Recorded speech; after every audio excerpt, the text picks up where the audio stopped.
Morning. Boy, the weather has held up. It's been absolutely beautiful. We're very lucky. Great to see you. So, when I was writing the description and the program for this event, I considered just titling it Two Brilliant Guys, but I didn't really want to give them the pleasure. So, when I was in college with Ted Schwartz, we were the same year at Harvard, and he was majoring in philosophy and literature. I did not foresee that he was going to become one of the top neurosurgeons in the country. And watching Ted over the years, as he became just that and had his own lab at Cornell and created any number of new technologies for minimally invasive brain surgery and lectured all around the world, was just astonishing. I would have dinner with him sometimes, and he would have come from having performed 3 brain surgeries during the day, and I had written a haiku. So that pretty much puts things in perspective. And then when Ted, during the pandemic, as Ted does, he decided he wanted to write a book about the history of brain surgery, a sort of biography. And because he not only knew so much about it, but he was still so curious about it. And he set out to do that, got up, early, wrote every day, and that's exactly what he did. And if you have an abiding interest in this subject and in our own brains, it is just a fascinating book. And when I was thinking of who should be in conversation with him, I tried to think of someone who has that curiosity and that interest as well. Obviously, the linguistic and mental capacity to dive into that subject, and who has a natural innate curiosity in that subject in his own work. And if you look at AYAD AKHTAR, the Pulitzer Prize-winning playwright of Disgraced and Junk, and then most recently last fall, a fantastic play called McNeil, which investigates the subject of AI and creativity. It was Robert Downey's big moment on Broadway in his entire career, and it was sold out at Lincoln Center the entire run. And he is the author of Homeland Elegies, one of the most acclaimed novels of the last 5 years. And so they're going to get together and dive into this fascinating history and subject, and I can't wait to hear it. They'll be signing books up at the Big Ten afterwards. Thanks a lot.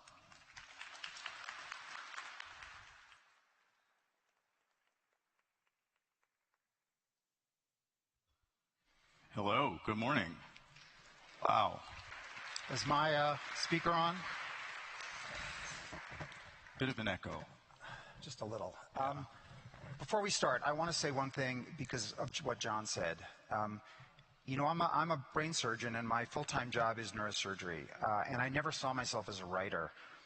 And at that dinner, when I sat down with John, I was obviously nervous.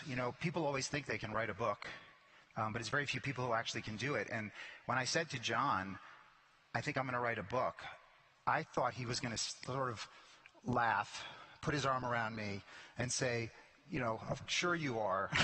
Writing is a career. Like, you don't just decide one morning you're going to write a book. Like, that's a nice... But he didn't. John said, yes, you should do this. Like, now is the time to do it, and I will help you do it. Whatever you need, let me know. Like, he was just so encouraging and warm. And so I just want to thank John for encouraging me to write the book in the first place, because at that dinner, you gave me great positive feedback. So thank you. Honestly, I think that it's an opportunity to just talk about how great John is. a prince among men, honestly, somebody I admire endlessly. Ted, I wrote some stuff out here, so I'm gonna read it, but I'm an actor, so it doesn't come off as boring as usually it would. I'm so happy to be in conversation this morning with you, Theodore Schwartz, otherwise known as Ted, a neurosurgeon at Weill Cornell and author of Gray Matters, a remarkable, personable, expansive and philosophical walk through the brain and history and practice of brain surgery and its implications on our notions of ourselves. You cover a lot of ground: epilepsy to strokes, psychiatric disorders, tumors, aneurysms. It was not only a delight to read your book, but also a relief to discover I was still alive when I finished it, considering how much I realized could be going wrong with me at any given moment. This event has been described as an exploration of the question of identity as reflected by what we know from brain science. And I'm eager to get to that. But before we do, let's set the table just a little bit. You studied philosophy and literature in college. We were just talking about that backstage, where you were no slack. A wonderful training, it turns out, for being a healer, as we see in your marvelous book, which is filled with rich medical detail and also rich with human understanding and a particular emotional intelligence around bedside manner. I wish my parents, who were both doctors, no longer with us, could have read your book, which I think is a subject unto itself, the bedside manner thing. But my point here is your interest in the humanities was not an obvious indication of the future that you would find your way to. So how did you land on the brain as the object and subject of your life's work?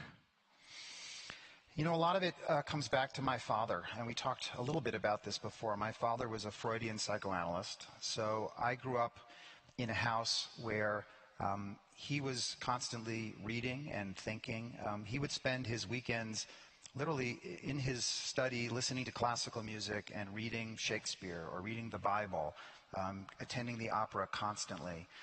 So I grew up in a very intellectual household.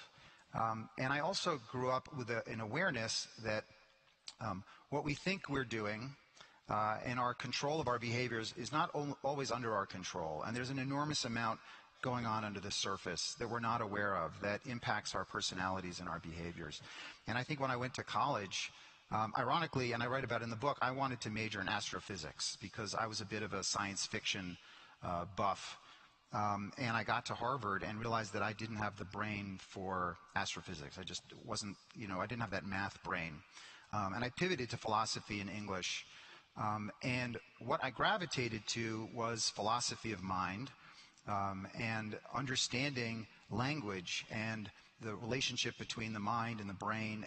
And so my interest sort of shifted philosophically. So when I got to med school, again, originally I thought I was going to do international public health. I wanted to travel in developing countries, and that pivoted to the first time I walked into an operating room. And I did a neurosurgery rotation because I was considering it, and I'll never forget the moment. It's sort of this epiphany aha moment when you sort of walk into the room and you see the surgeon who is sitting in a chair with their arms suspended, and I have actually a picture of it, and they're working under a microscope. And neurosurgeons will sit for hours and hours and hours picking away at the brain. You can barely see their fingers moving because the instruments, the tips of the instruments are so thin. And they're working, actually the slide beforehand has a picture there. And so I had wanted to be an astronomer. I wanted to be an astronaut and go into space. And the minute I saw these neurosurgeons working, I sort of felt like they almost looked like an astronaut. And they weren't traveling into outer space, but they were traveling into an inner space, a microcosmic space where no one else gets to go, right? And experience and see things that no one else gets to see, just like someone landing on the moon and seeing a crater that no one ever saw that captured me as a child. I realized that I could live out my childhood fantasy and at the same time, help people and make an enormous difference in people's lives.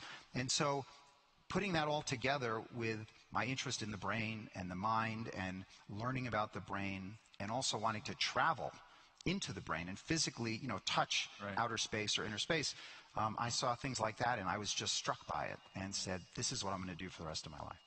So I'm going to ask us to put a pin in the idea of your father's notion of mind and your conversation with that. We'll come back to that a little bit later. Sure.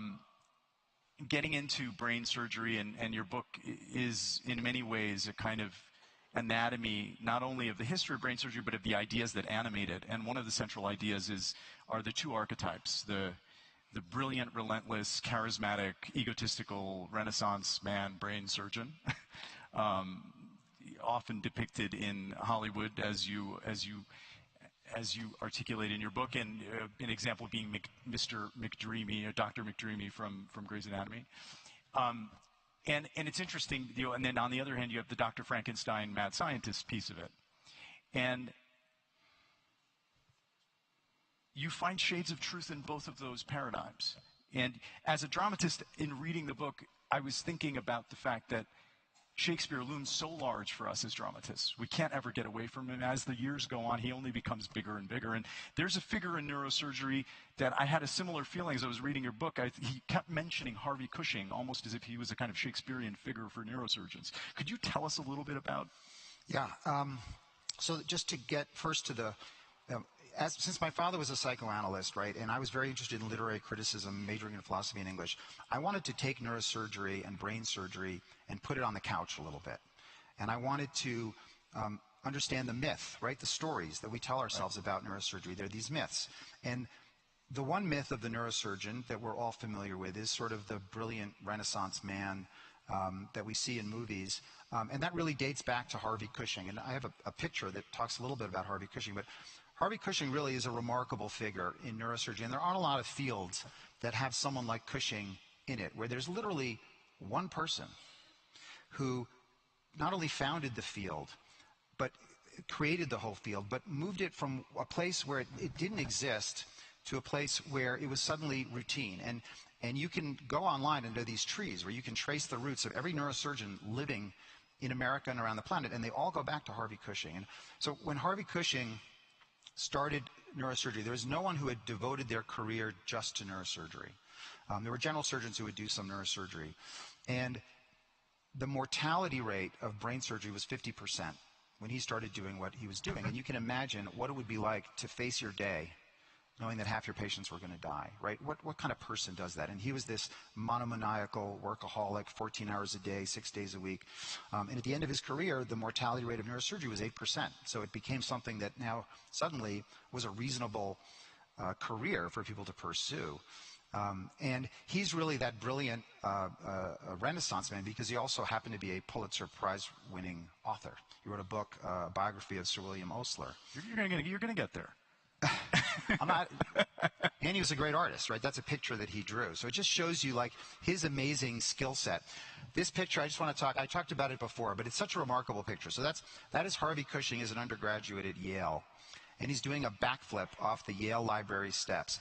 And I love that picture so much because Yale Library represents sort of the, a monument to knowledge as it exists up to that point in time. Right? And here's this irreverent Cushing as a kid who's using the library as a launching pad to do a backflip. And it's foreshadowing the fact that he's going to turn neurosurgery and science on its head. Right. And it's all there in that picture, which I love. So he's a remarkable character. So you asked me about the myth, and then you went to something. There was another second half of your question. Well, it's the other side of it is the mad scientist. Right. Right? And you have the paradigm, you cover such I mean, in many ways, one of the things that's so wonderful about the book is it's a compendium of the biographies of these extraordinary minds and practitioners and surgeons, and some of whom, honestly, you just imagine the chutzpah that's required to do the kind of work that they're doing. So Walter Friedman would be on the other side of the sort of mad scientist paradigm. So that's the mad scientist. So what does that come down to? And that, in my mind, really comes from the frontal lobotomy and the whole history of the frontal lobotomy, which I knew nothing about. And it was so fascinating to me that I had trained in neurosurgery, practiced neurosurgery, but I had never learned about who did frontal lobotomies. Why was it done? Why did we never talk about it? It was like this repressed memory that I wanted to do some dream analysis and figure out what was going on. And so I did a lot of research. And, you mentioned Walter Friedman, and the real founder of it was Egas Moniz. There's another one, Moniz. But so Moniz was a neurologist, right? He was not a neurosurgeon. He was a Portuguese neurologist. And he went to a conference. It's a crazy story. There was a physiologist named John Fulton who had trained with Cushing, and his picture's up there. He wrote a biography of Cushing, ironically. He did an experiment on 2 chimpanzees where he gave them little tasks to do. And in one of those 2 chimpanzees, who was frustrated by the task, when he removed their frontal lobes, they were less frustrated. right? So you've got one chimpanzee who got a little better, and both the chimpanzees had trouble with cognitive tasks afterwards. So Muniz listens to this lecture and says, oh, I'm going to do this on human beings. So he goes back to Portugal, and he gets a neurosurgeon, Almeida Lima, to actually do the surgeries for him, because he's a neurologist, he can't even do the surgeries. And they do 100 patients, and he reports their results as like 35 better, 35 okay, 35 survived, or something like that. I mean, you imagine submitting that to a scientific journal nowadays, no one would accept that. So here comes Walter Freeman, who is also not a neurosurgeon, he's a psychiatrist, and he's dealing with the crisis of mental illness in America in the 1930s and 1940s, where we had no treatment. They were all institutionalized. You know, they would sit in the corners of hospitals and they would undergo barbaric treatments like plunging them in water and giving them insulin and lowering their glucose. I mean, it was inhumane treatment, and desperately a treatment was needed. And he was an egomaniac and wanted to create a big name for himself. So he convinced a surgeon, because again, he couldn't do the operations, this guy named James Watts, to start doing frontal lobotomies the way Muniz does it. And he was such by drilling two holes. Two holes at the top of the head. But Walter Freeman was so insane in terms of his ego that he no longer wants to be shackled to a neurosurgeon to do the work for him. So he figures out a way to do it on his own. And he creates the ice pick lobotomy, where he literally would lift up the eyelid of the patients and drive an eyelid underneath. And there's a picture of him doing it right there with a chisel and a hammer. Yeah, right into the brain, and then sweep it back and forth. And the reason he could do it on his own is because he would do it with no anesthesia. He would give them ECT, right, which you could do, electroconvulsive therapy, as a treatment for psychiatric illness, as depression. And after you have a seizure from ECT, you are listless and essentially anesthetized. You're out of it. So he would use that opportunity to do this surgery, which he did on 4,000 patients in his lifetime. And there were 60,000 frontal lobotomies done in America between 1930 and 1950. But what I really wanted to know was, were the neurosurgeons doing it? Did they accept this operation? Or was it driven by the neurologists and the psychiatrists? And the answer was, for the most part, it was the neurologists and the psychiatrists who invented it and asked the neurosurgeons to do it. And the neurosurgeons very much went into it somewhat reluctantly. And some of them abandoned it and said, this is a horrific operation. There were a few neurosurgeons who did it and prided themselves in doing it well. And what's really interesting is we think of frontal lobotomies as this barbaric operation with enormous complications. But some of the neurosurgeons who really studied it and took half the patients with mental illness and performed lobotomies, the other half they didn't, and then had the psychiatrists examine them afterwards, there were a good 30 or 40% of the patients who got better from frontal lobotomies. It actually worked. But it just didn't work enough at the time to justify the risk, so it made no sense to do it.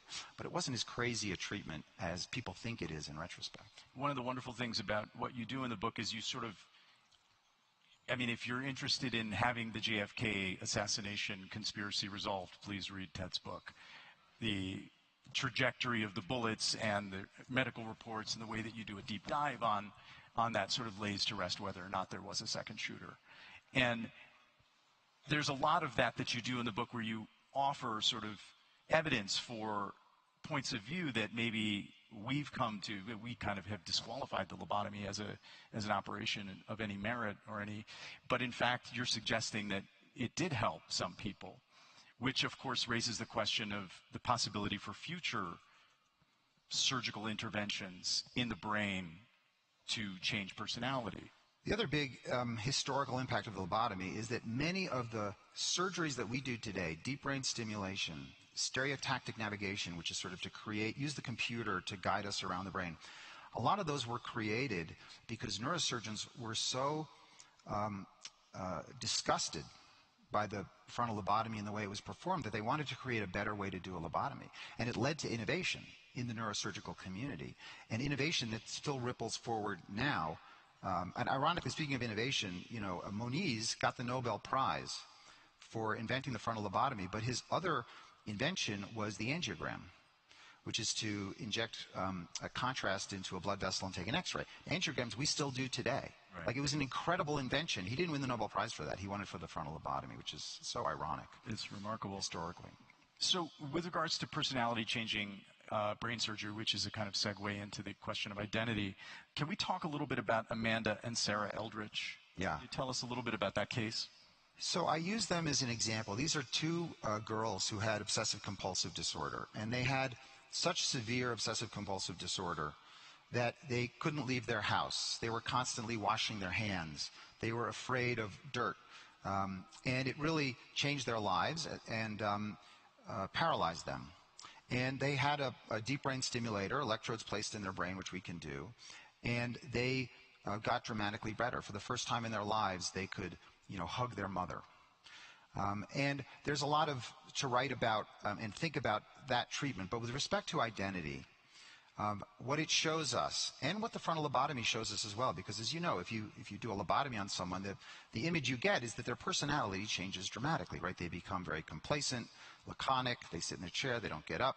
The fact is that we have the ability to change someone's personality dramatically by altering their brain. So that raises the question of identity, right? So what does it mean, and how do you identify yourself? Like, what are the qualities? You could say, well, who I am is the fact that I can recognize my wife, Nancy. I know who she is. I know who my children are. I like a certain type of music. I like reading certain types of books. But we all know that as we get older, you can develop Alzheimer's disease, and you can no longer recognize the people in your family. Are you a different person, or are you the same person? There's a famous case where you put a brain stimulator in the brain, and you can change someone's taste in music. The case is someone who didn't like the music of Johnny Cash. They turn on the stimulator, and suddenly they love the music of Johnny Cash. Well, what's their identity? Are you someone who likes that music, or someone who doesn't like that music? And what does it mean that I can alter that with a flip of a switch? And so you start to think about the fact that maybe who we are isn't really who we think we are. And I go into more detail about the self and identity when you think about a surgery like the corpus callosotomy, right? So we think of ourselves as having a single brain that undermines and sort of supports who we are and the decisions that we make and what we do. But there's a surgery we do for epilepsy where we literally split the brain in half, called a corpus callosotomy. Because there's a channel that connects the two hemispheres. Right, and the reason we do it is because if you have seizures on one side of the brain, if they spread to the other side of the brain, it becomes a generalized seizure and you fall down and you can hurt yourself. And by splitting the brain in half, if you have a seizure on one side, it stays on that one side. So it's an effective treatment for epilepsy. And the patient who wakes up afterwards suddenly has two independent brains. They don't have one brain, they have two brains, and they're not even talking to each other. So when they wake up, the question is, do they feel like two people? Because now they have two brains. And the answer is no. They feel exactly the same as they did before. And you can do careful tests to show that their brains are disconnected. And in fact, so the right side of the brain processes vision on the left side, and the left side processes vision on the right. So it's possible to present information just to one hemisphere of the brain. So this a scientist named Michael Gazzaniga did these experiments, very famous split brain experiments, where he could show a picture of something scary figure, and it would only go into the right side of the brain, not the left. And the left side of the brain is where language is. So the patient who he's doing this to would then behave in a certain way as if they were scared because they had seen this scary object. But the left side of the brain couldn't articulate why they were scared. They just knew they were scared. And then when Gazzana asked them, why are you scared? They would say, well, I see a scary, the clothes you're wearing remind me of a bully I had in high school. Like, they would make up a story. Now, as storytellers, right, because we're all storytellers and we love storytelling, this tells us that a lot of our behaviors come from parts of the brain that we are not aware of. Right. We act in a certain way, and then we make up a story in retrospect to make sense of it. This is why we did what we did. And if you think that it happens not in that situation, and you start to think about it more, you realize it happens all the time. That almost all of our behaviors that we do, everything we do, is coming from modules in our brain that are processing information and pushing us to do certain things. And we then make up a story afterwards as to why we did what we did. Can you say a little bit more about modular theory of brain? Just the difference between the idea that the brain is working, and it's not hard cut and dried, but that is working as one thing versus many parted, as you will? So the modular theory, that what we now know to be the case, is that there are not just two brains, but there are literally thousands of little modules in your brain that are processing information constantly, that are making suggestions for behaviors, predicting the future, pushing you to do certain things. And then, again, we do those things thinking that they're coming from a self, an agency, that we have control over what we're doing. But it's all going on under the surface, which sort of brings us back to my father, right, and Freudian analysis, because you think about the Freud revolution was to say, well, rational thought is really not what's in control. The ego is this little thing, and the id and the superego are acting on the ego. We have less control. And what we're now doing is we're basically shrinking the ego down to nothing to some extent. Like it's all ego and superego. Id and superego. Thank you. What's interesting, though, because you have a wonderful section about modular theory and the sort of construction of identity, and you do suggest at one point that there might be a part of the brain that is actually the module for regulating storytelling. The interpreter. Right. Sure. The editor or the interpreter. Right, exactly. And there has to be, right? Because there can't be a self independent from the brain, so there must be a module in the brain that is sort of creating the illusion of self and is interpreting everything. And that tends to be on the left side of the brain if you're right-handed. And it's interesting that you identify what we say about ourselves as our identity. You mean the story that we Yeah, tell. that you're saying I'm a person who, it reminds me, we had a conversation briefly on the lawn yesterday, something the Buddha says about anything you can say about yourself is not what you really are. So the extent to which the things we are saying about ourselves is what we think of as identity is the thing that is being created by this part of our brain. And we all know that those things are sometimes very different, right? Sometimes we think we're a certain way, right, and someone else will tell you, no, you're not that. You're not you're not behaving exactly the way you think you are, right? That's why we need other people to help us. And it's just another example of that disconnect between the story that we're creating, which sometimes is a wishful and hopeful story of who we wish we were, right, versus who we really are, and those are not necessarily the same thing. So the implications of modular theory, a module in the brain which is aggregating stimuli and creating stories, means that we are susceptible, or we are storytellers by nature. It's what we are. It's 100%. what we're doing all the time. And that in a way, our hunger for stories, our susceptibility to stories, is built into the very structure of how our brains are making sense of what's happening inside them. Right. The disconnect tends to be that we think of a self telling a story, right? There's an I telling a story. As an author, you're writing a story. And what I'm trying to say is that the I itself is a story, right? That you are a story. Just as much as storytellers tell stories, we all tell the story of ourselves. And it's a fiction.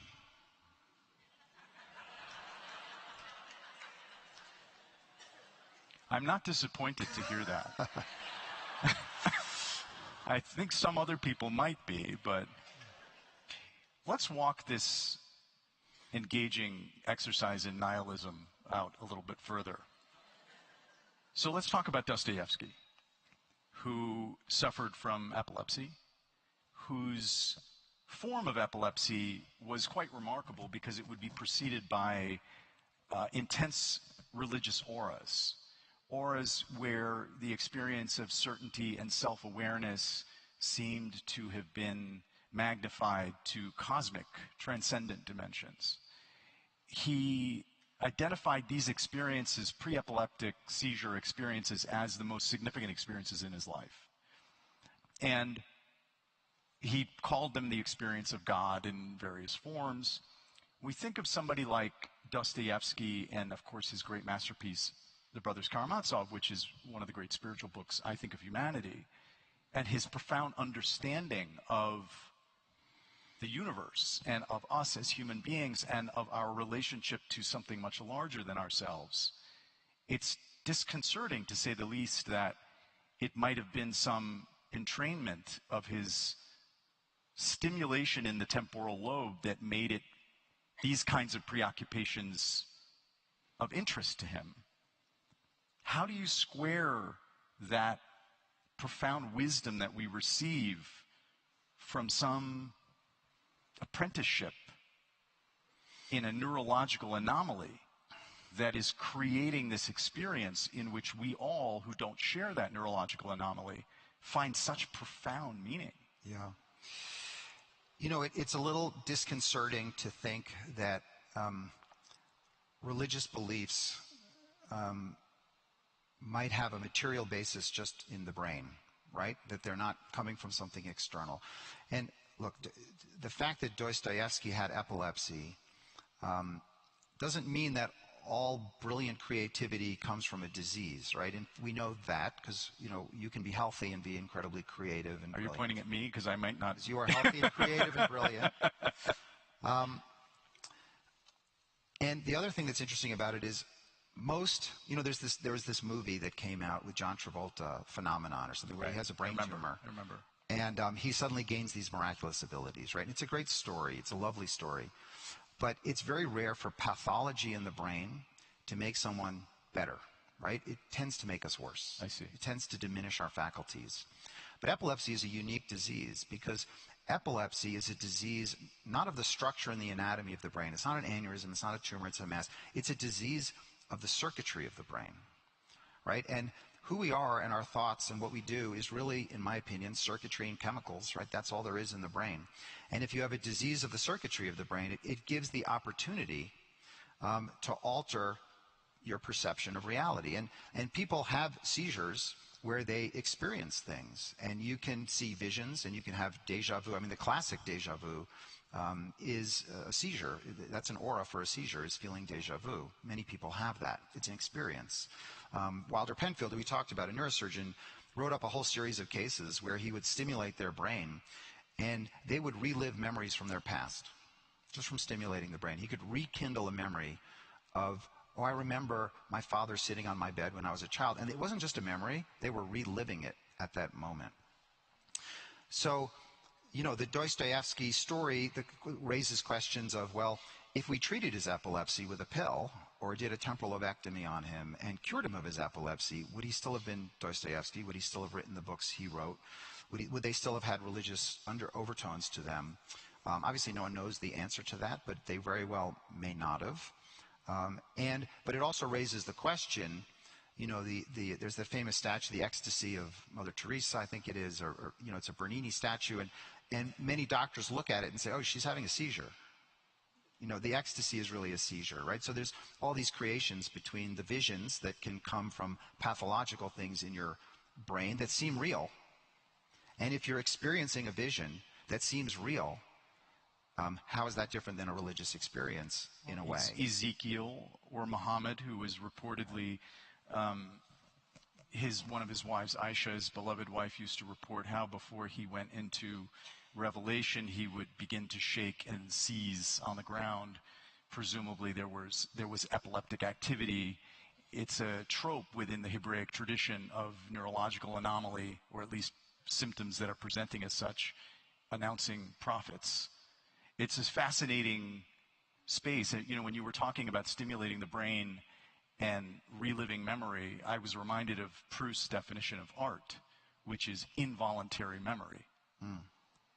And in a strange way, you have to wonder whether some of those exercises he was engaged with to relive the past was very similar to self-stimulation of certain parts of the brain in order to recreate experience. The one word in that Proust quote, and it's a beautiful quote, involuntary, is a key word there, because involuntary involves that the self is not making the decision to make the art. And the question is, where does the art come from? I was on a hike with a couple of the Shakespeare actors, and I asked them this question. I said, at the spur of the moment, when you're thinking of the rhyme in the iambic pentameter, what's going to happen next, I'm like, where does that come from? Are you aware of it? Does it just come from nowhere? Are you consciously thinking of it? And he was like, I'm not really sure. I don't know where it's coming from. And I think, and I'll get to some neurosurgical experiments just to bring it back to neurosurgery and the self. And the other example I love to give, if you're a sports fan, was there was a moment if you're a football, I love watching football. And last year, there was an event that happened that has never happened before. It was a running back named Saquon Barkley, plays for the Eagles, and he's juking all these players coming down. And he does something that's never been done before. He spins around, and there's a player behind him, and he backward leaps over him. He hurdles the player who's behind him without even seeing him. And they asked Saquon Barkley afterwards, like, what were you thinking when you made that move that's never been done before in football? And he was like, I wasn't thinking. I was just reacting. So he didn't consciously make the decision to make that move. It just happened. So the question is, where do these things come from? Right. when we make these decisions, right? And there are several neurosurgical experiments that have been done in the operating room where they record from neurons in the brain with electrodes. And they give people tasks to do things, like, just as simple as move your finger. And look at a clock and tell me when you made the decision to move your finger. And they look at the clock, and then they decide to move their finger, and then they move their finger. And they say, oh, I made it when the second hand was on this time.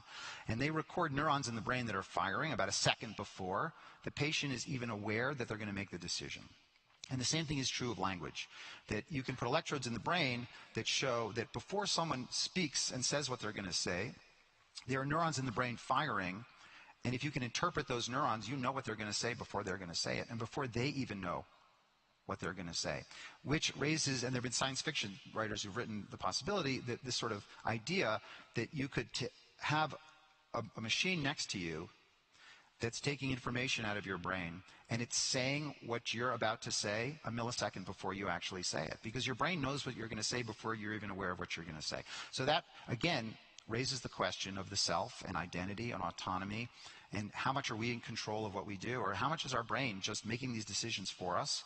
We're doing it, and then we're making up a story afterwards that seems like we intentionally did it. To go back to the Saquon Barkley, and I think those experiments you're talking about, Benjamin, a little bit with regards to free will. I mean, those implications on free will are enormous. To go back to the example of Saquon Barkley couldn't say in that moment that he was thinking about that, but clearly what he was, outside of what he would say about himself, was something that was part of that experience. He was in the field, in the midst of a moment, and he was responding to that. That he is not the he that maybe would say, I love Johnny Cash. But it is still him in some way. 100%. So who you are is your brain and its state at that moment. And it's constantly in flux. So obviously he trained, or a writer, we could use the analogy of writing, and you writers write constantly. Football players practice all the time. Shakespeare, these actors are constantly practicing. Jazz improvisation, they're constantly practicing in order to be able at the spur of the moment to do something. But that's just a way of training the brain to be wired in a particular way, to be able to react in a particular way that's advantageous at that particular moment. So you're training modules, if you will, to perform certain tasks that are connected to who you are. Absolutely. So identity might not be, I'm just having this thought in real time with you. Yeah, go. Because I'm working through it, trying to preserve the illusion that maybe I matter in some way, even to myself. So it might be that identity could be, on the one hand, what I might say about myself to you or to this audience or to anyone, or the long-term choices over time, the application of will over time to build certain modules in my brain. So that, for example, if I am a poet who rhymes iambic pentameter, and I do that for 10 years and 10,000 hours, that becomes who I am, irrespective of whether I'm doing it consciously or articulating it to others consciously at any given moment. I agree with that. The only thing that's hard to accept is you think about someone who's, well, I decided to put in those 10,000 hours, right? That's the natural instinct. But I would say, no, your brain was built in such a way. Your DNA created your brain, and your experiences up until that point led your brain to push you to make the choice to put in those 10,000 hours. Getting back to your father. Getting back to my father, right? Would I have done the things that I did had I not grown up with a father who was a psychoanalyst and a mother who was a Holocaust survivor, and how did that play out into creating who I was, who I am? So the implications of some of this stuff on our politics are enormous, right? Let's go. I mean, if we as agents and perceivers, I had to write this out because I couldn't go extemporaneously. If we as agents and perceivers in the world are really just the result of coherence assembling algorithms, if you will, the hacking of that process, or of that editing function in our brain, the usurping of the interpreter mode, that feels like a possibility. It feels like it might be part of what's happening with the technology in some way, non-interventional way. So our susceptibility to narrative momentum over truth feels perhaps baked into the weaknesses of our neurology or of our neurological model. Do you foresee some kind of scientific correction for this? Well, I would say it's not only what's happening. We think about, all the time our children spend on social media and how that's impacting their brain, and the algorithms of Facebook, altering our likes and dislikes. But it's always been happening, right? Like the Bible was a narrative that obviously had an enormous impact on our culture, right? And so that was an algorithm that was programming all of us as we read it, or certain cultures, to behave in a certain way and act in a certain way. I just think that's the nature of our brains, in a way, is to be susceptible to these algorithms. And now we can control them, I guess, in a way that we never were able to control it before. And it's Pandora's box that we've opened up, Pandora's brain or Pandora's skull, that will lead to the ability for very dangerous manipulation, not only with algorithms, but think about if I can put electrodes in your brain and I can turn you from a Muslim into a Jew if I wanted that to. already happened, but yeah. Just to get we don't really know each other well enough. Controversial. That possibility, is not so far-fetched. Right. And, there were times, and, I talk about the frontal lobotomy and the electrodes in the brain. There was a guy named Delgado who wrote a book about how some prisoners should have electrodes put in their brain to make them less aggressive and make them less violent. And obviously, then who controls the electrodes? And, if you have a totalitarian government, they're going to put electrodes in people's brains to alter their personalities. You end up with a Brave New World kind of soma drug. Well, or you end up with a vision of the world that Elon Musk is articulating through Neuralink and others. I mean, I wonder what you feel about what's happening right now. So I'm more pro on this side. Elon Musk talks about brain-computer interfaces because he wants us to dominate AIs. Like, he wants humans to be stronger than AIs. But that's not where brain-computer interfaces come from, right? They come, and this is another great example of sort of lobotomy versus like neurosurgeons who are really trying to do good in the world. Brain-computer interfaces have been around since 1962. And the first one was invented to try to bring sight to the blind by putting electrodes in the brain. And most people doing research in brain-computer interfaces want to help paralyzed people move a computer, not so they can think faster than a computer, but so they can have a meaningful life and have purpose in their lives, and that they can get up out of a wheelchair and move with robotic legs or something like that, right? So that's where most of the research is coming from. Yes, like anything, it can be used, nuclear power can be used to power our cities or can explode over Nagasaki and Hiroshima, right? You can use it any way you want. The technology, it's what you do with it and who's using it and how it's used, which is why it needs to be, regulated by people, hopefully, who have the best interest of humanity in their hearts. Do you feel that there is a future in which electrical or surgical interventions in the brain will be a default for self-optimization in some way? And by extension, if we can identify areas of the brain that are connected to a profound sense of connectedness, meaning religious wholeness, if you will, without the referent, without the God idea, is there a future in which such interventions can change us for the better? Again, it can go in either direction. I mean, you can think of a brain stimulus like a hallucinogen, right? Some people will take hallucinogens to try to feel one with the universe. It's a chemical. You can alter the brain with chemicals, and you can alter the brain with electricity. It does the same thing to the brain. So is there the possibility for that?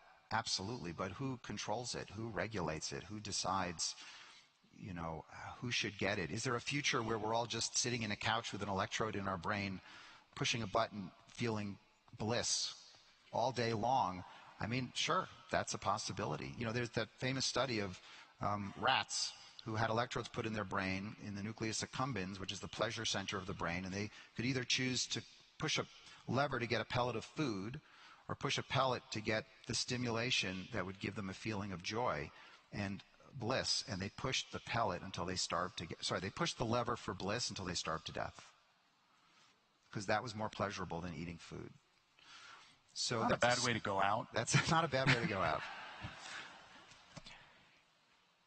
You know, there's so much in your book that's fascinating, and one of the things that and just to kind of pivot really 180 degrees, and then before we come back, I was so interested in the sort of management of your career as someone who has thought a lot about ambition and making one's way in the world and has written about how people do that.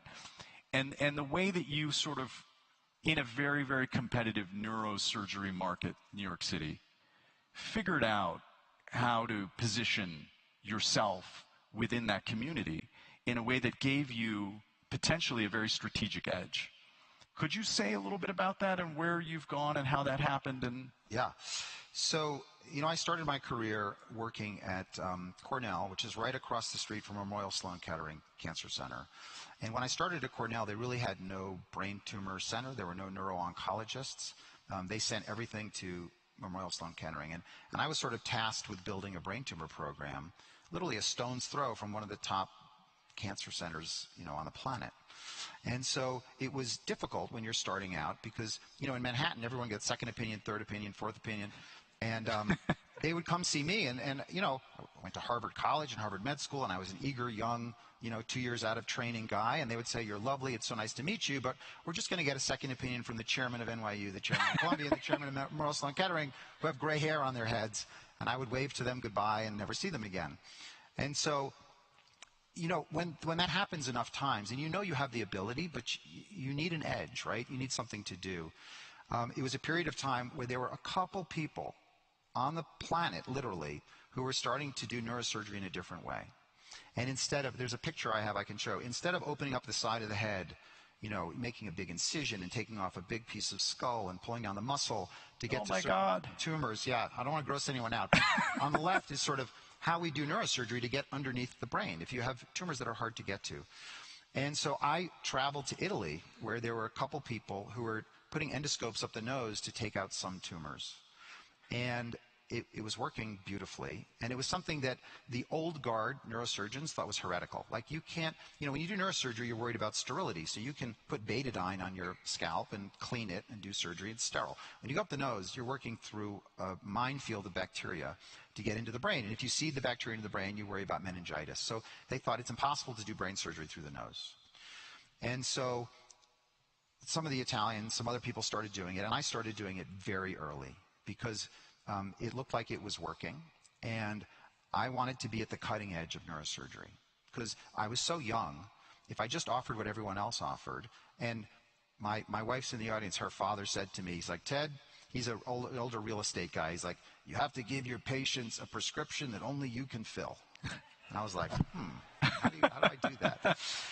So I started doing this, and I teamed up with a brilliant Indian neurosurgeon named Vijay Anand, who did sinus surgery through the nose and taught me how to use an endoscope and how to hold it, and we worked together. Now, we were not the only people in the world doing this. There were pockets, there were groups at a couple different hospitals all around, and because it was not just me, there were other people, we all showed that it was possible to take out these tumors through the nose or through a little incision in your eyelid or the eyebrow using endoscopes, and really changed the way neurosurgery was done. And the reason I tell that story, my story, is that, I would have experiences where I'd have a patient who would go see the chairman of another neurosurgery department and who would tell them, "Whatever you do, don't let Dr. Schwartz take that tumor out of your nose."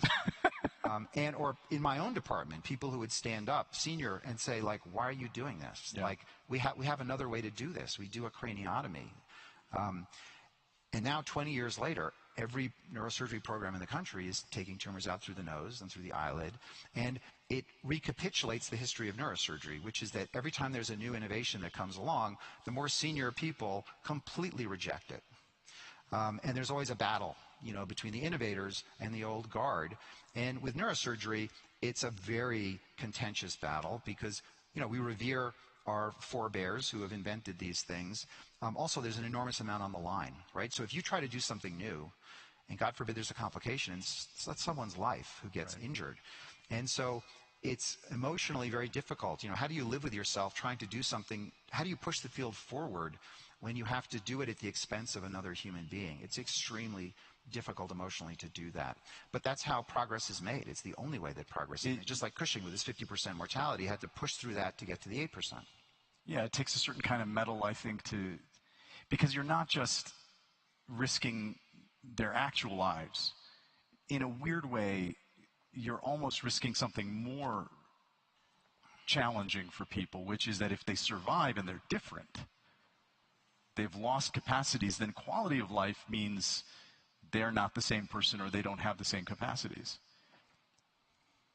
One of the wonderful things about the book is you have a couple of, maybe 3 or 4 surgeries that you really walk us through that you've done.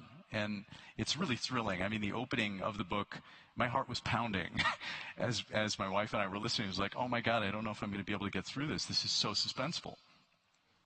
And you tell the story of a famous designer who comes to see you after seeing multiple gray-haired eminences in New York City about a tumor that she has, and you suggest to her that you can do it through the nose, and all of the eminences say to her, do not let that young man touch you.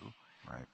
And of course she did go with you, and it's a great story. Anyway, read the book. So that's what I like to say. We're about to get. Let's maybe pivot now to Q&A. Do folks have questions for Ted? Yeah.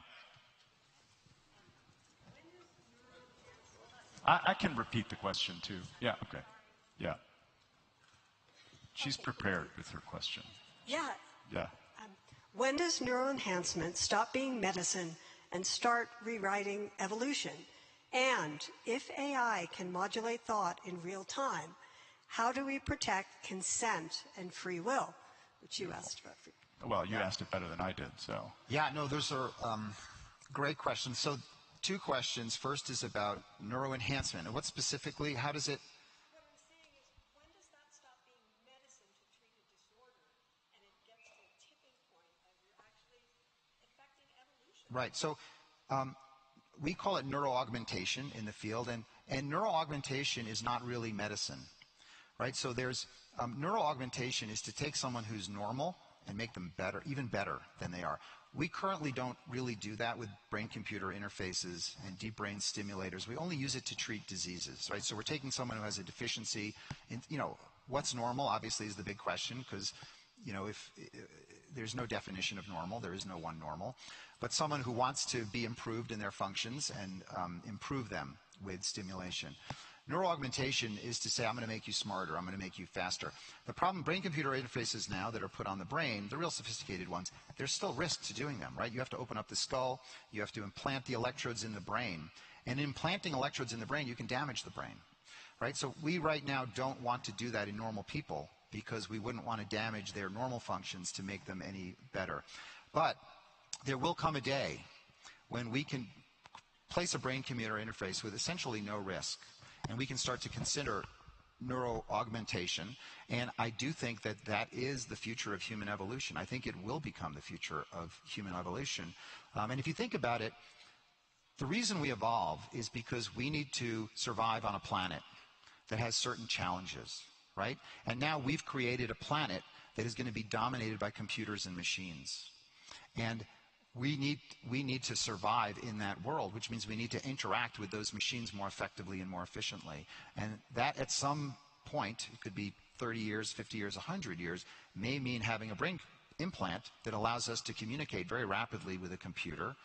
It doesn't mean we'll be less human than we are now. It'll just allow us to interface with technology in a way that's different. Like, think about it. Right now, we can only type with our fingers at very slowly, right? We're interfacing with technology very, very slowly. And if you talk into the phone, you can do it faster. Imagine if you can just think into it, right? It's even faster. So that would be great. We can drive a car just by thinking about it. I don't see that as necessarily as a negative. Also, a lot of that is getting information out of the brain. What's more scary and what's much more difficult is putting information into the brain, because that's when you think about changing how someone thinks, changing how someone behaves. That's much, much harder to do. We can put a single electrode to change your mood, but to rewire your whole brain requires a technology that does not yet exist. And your second half of your question was about AI. Was that if AI, in fact, can modulate thought in real time, how do you then protect consent? Yeah, I mean, that comes down to laws, right? We have to regulate these things in some way, and that's why we have laws, regarding, any dangerous technology. There's certain laws as to when it can be used. Questions? Many. Thank you for a brilliant presentation. It's really an honor to be here. Thanks for coming. Listen to you. A question. Stroke, is very common and very debilitating. What are we learning about reversing both the physical and psychological impacts of stroke? Yeah, I tell the story of the history of stroke, which is one, and the reason I tell it is one, because my father had a stroke, and I get to personally tell that story. What is it like when a family member has a stroke? But also, there's been a neurosurgical innovation that dramatically changed the treatment of stroke. So, we used to treat stroke by trying to just make the diagnosis. We really had no treatment of it, and the neurologists would just sort of figure out why a stroke happens and do autopsies, and then we would take aspirin to try to prevent strokes, and blood thinners to avoid strokes, which is when your blood coagulates. And then the next stage in the evolution had to do with trying to treat strokes, right? So someone would come in and you give them something called TPA to try to dissolve their clots, and that really wasn't that effective. And then a neurosurgical treatment came along, 10, 15 years ago, where someone would come in with a stroke. So basically there's a blood clot that's traveled up into an artery and blocking off the flow of the blood in the brain. And a neurosurgeon can go in and with a wire stick, just a little pinch in the groin or in the wrist, thread a catheter up and literally suck out the clot. And it's called a thrombectomy. And the trick is you have to identify that the stroke is happening very quickly and get in the hands of a neurosurgeon within a couple of hours. And if you don't do it quickly, it's too late. But if you do it quickly enough, and I tell the story of a mother of a very close friend of mine who literally had a stroke in the emergency room, and I was able to call up my partners, and she literally was paralyzed, couldn't speak, and 45 minutes later they sucked out the clot and all of her faculties returned. It was essentially a miracle that you can restore and reverse strokes. So every minute, like another 2 million brain cells are lost. So they say that, time is brain, so you really want to act quickly to do that. That's sort of the state of the art right now for stroke, is to identify it quickly and try to suck it out. Could I imagine a day where, there's a pill that you can take that would protect the brain so the neurons would not die as quickly? Again, yes, but could you take it routinely, prophylactically every day just in case you had a stroke? It'd have to be very low risk to do that. A pill like that would have to be administered very, very quickly. But the thrombectomy is really a remarkable thing. And the take-home message is, if, God forbid, someone around you looks like they're having a stroke, meaning that they can't move their arm, their lip is drooping, they have trouble speaking, they lose vision in an eye, that's an emergency. And you have to call the ambulance right away. And the quicker you can get them in the hands of a competent person who knows how to do the procedure, there's a chance to reverse the stroke and save their lives. Alexandra. Oh, down here, over here. Hi. First of all, Hi. I love the book. Thank you. I have two questions, actually. One is, we're reading so much about the brain-gut connection. I wonder if that has influenced the way that you send patients home with instructions on how to live, or if it's completely removed from that? Yeah, I mean, that's still sort of a research area where we're sort of figuring out how the gut affects the brain. So, it hasn't really impacted neurosurgery per se in the field of neurosurgery so dramatically. I think there's an enormous future to that, and it just shows you how much more we're learning. I mean, the gut has its own nervous system, right? And so it also, not only does the gut bacteria affect the brain, but the gut itself is a nervous system in and of itself. And so, the gut could be, the bacteria in the gut could be affecting the nervous system in the gut itself in ways that we're still working out. So I wish I had a better answer for you, but it's still, something that's used to be funded by the NIH, and hopefully is still funded by the NIH, so we can figure it out. And the other question is, I don't know if I'm still on mic, is there any innovation right now in brain surgery targeting Alzheimer's and dementia? I mean, it's a similar, I think, question with Yeah. the stroke question. So one of the technologies I talk about in the book, and this is sort of where are we going, in addition to BCIs, is something called focused ultrasound. And what focused ultrasound is sort of the dream of neurosurgery, is to be able to do neurosurgery without opening up the skull at all. It's not just minimally invasive, it's completely non-invasive. So we have the ability to now to focus sound waves, basically very high frequency. We hear up to 20,000 hertz, and dogs and cats, hear 40,000 hertz, and I think porpoises and, 200,000. So at 700,000, you can shine multiple ultrasound beams through the head that can meet in a point. And you can, right now we use it to stop tremors, for example. You can make a small lesion in the brain, someone with Parkinson's disease, put them in a machine, the ultrasound waves go into the brain, and they walk out without a tremor, right? Remarkable. No incision. But the other thing that they found out is that if you inject little microbubbles into the bloodstream and you do focused ultrasound, you can open up the blood-brain barrier in a part of the brain. So what's the blood-brain barrier? There's a barrier, like a moat, between your bloodstream and your brain, and your body created it so that if you ingest a toxin, that it won't go into the brain to alter your personality or kill you. And so not everything you give, not every chemotherapy, not every drug goes into the brain, because the brain protects itself. So with focused ultrasound, they realized that they could open up that blood-brain barrier for a period of time. Now, we think about Alzheimer's as a blood flow problem and a plaque, like proteins that build up in the brain.